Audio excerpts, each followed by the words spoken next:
Hey everyone, it's Scoopman5000. We're back for another video. Today we're looking at another Frazetta Girls project. This is Conan the Barbarian.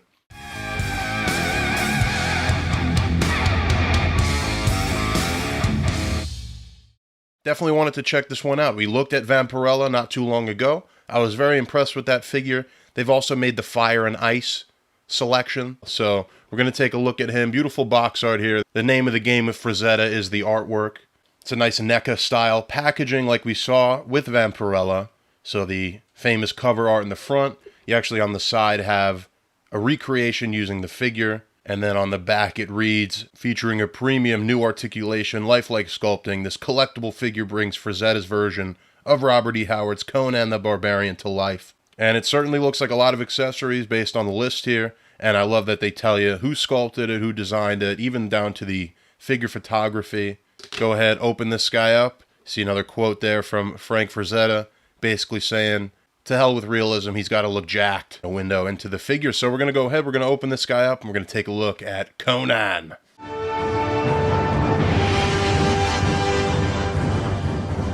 And here's Conan out of the packaging. 4 accessories. You get a whole bunch of hands here on the figure, starting with the relaxed pair. Then you have a pair of clutching hands. You have a pair of fists, and then a pair of grip hands. With those grips, he can hold all sorts of weapons, including a dagger with a scabbard, and then he's got almost a scimitar style sword with a scabbard as well. Beautiful paint on both of those.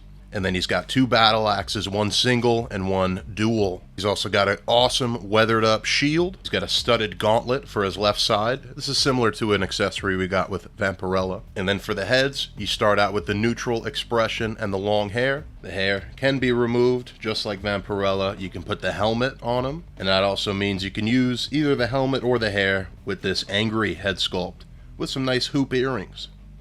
And what's cool is for the accessories, we look at this piece of artwork on the cover.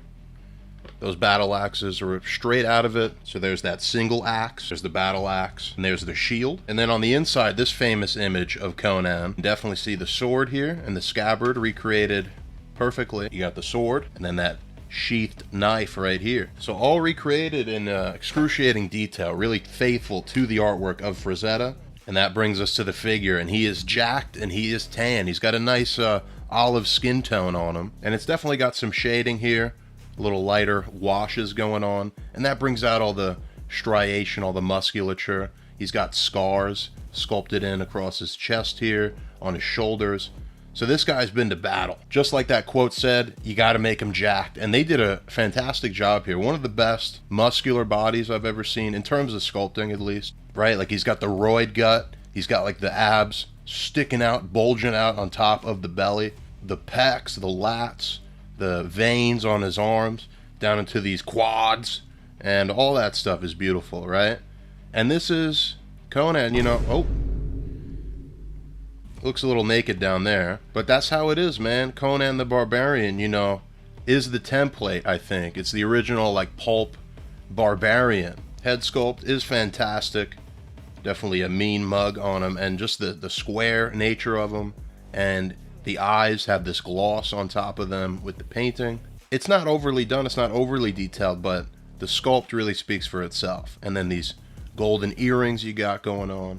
Again, this swap feature with the hair and the way that it's pegged is identical to Vampirella, so that's nice to have some continuity between these figures. They do feel like they belong together. That tooth necklace going down, this golden hoop on his elbow. Again, like with Vampirella, there's this optional piece you put on the arm. So again, depending on which artwork, he is either wearing it when he's wearing the helmet. On the middle here, the loincloth is probably the most detail in the figure. All sorts of rivets going on. He's got like the chainmail on his cod piece there. And then the fur sculpt, a little bit of wash to it. And there's a floating belt on top of it. I believe that's the belt where you're supposed to put this dagger. It's got a little clip on the side of it, just like that. And that's step 1 of equipping this guy. Now the other part is with the scabbard.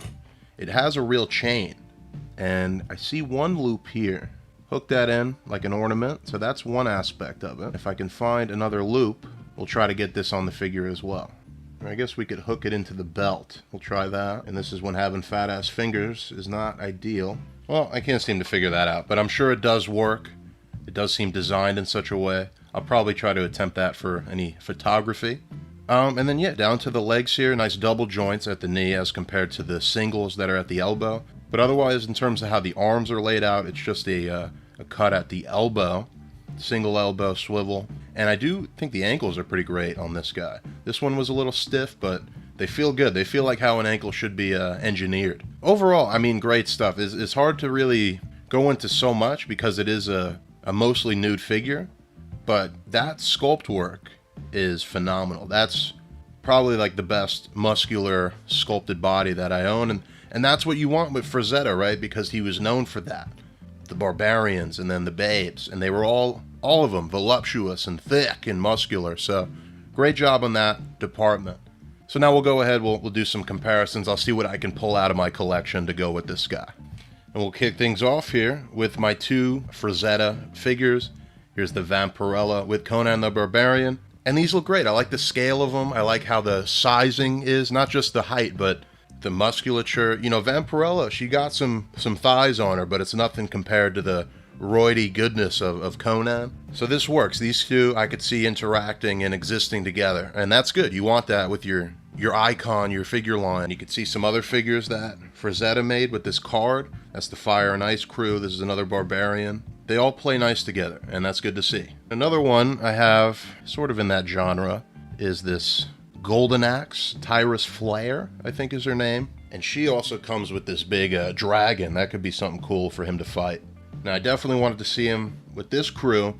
This is from a company called Xesray Studio or Xesray Studio, and they make these awesome barbarian style figures. I have all three of their first wave. Now, I'm not a huge barbarian fan, let's say, but these ladies, I had to pick them up. You could probably imagine why. Let's see if I can remember the names.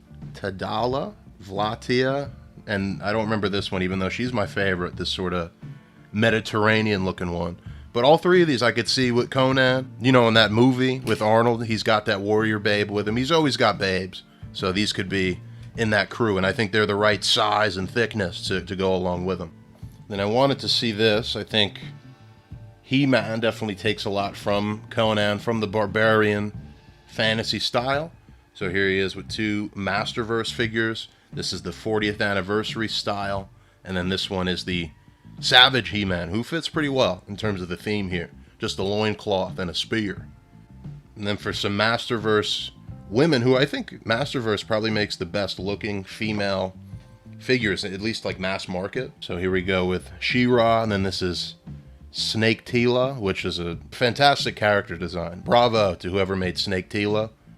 I'll take any figure of this you can get. She doesn't really want to stand on these toes, but I ain't complaining. How about this? A little Savage Batman. This is the Page Puncher from Mcfarlane. I really like that. Honestly, if I was going to find somewhere to display this Conan, it would be alongside him. I love that. Batman's actually a little bigger, a little thicker. Wow, what an underrated figure, man. Definitely see if this guy's still around. He might be valuable someday. And then finally, I think this guy would go really well with some Four Horsemen figures. These are the only ones that I own, and I think they're both like larger scale. We got the Frankenstein creature, and this is one of Alithia's brood, this big vampire ogre. But like I said, this guy is a little taller, I think, than the average Four Horsemen, and this guy is definitely. But this is going to be a cool fight. I think if you got any like the standard Four Horsemen figures, I think they'd look nice with this guy. That's going to do it for Conan. I actually have a lot of figures that I could play that play nice with this guy, more than I thought. But as a standalone piece, right, I think this is probably the Conan to get on the market. There's another company that just made a similar one. I'm a little confused on that. And then there's the Mezco, which I have bought before, but I sold it because Mezcos are very squatty. This is more what I want from a Conan. Honestly, I'd even put a 6-inch figure next to this guy because I want him like to be massive and be this brick shithouse, and I just wasn't getting that from the Mezco. So a definite recommend. I'm 2 for 2 on Frazetta girls. I'm really enjoying their stuff. So as always, I'll leave it off with some figure photography. I'll see you guys in the next video.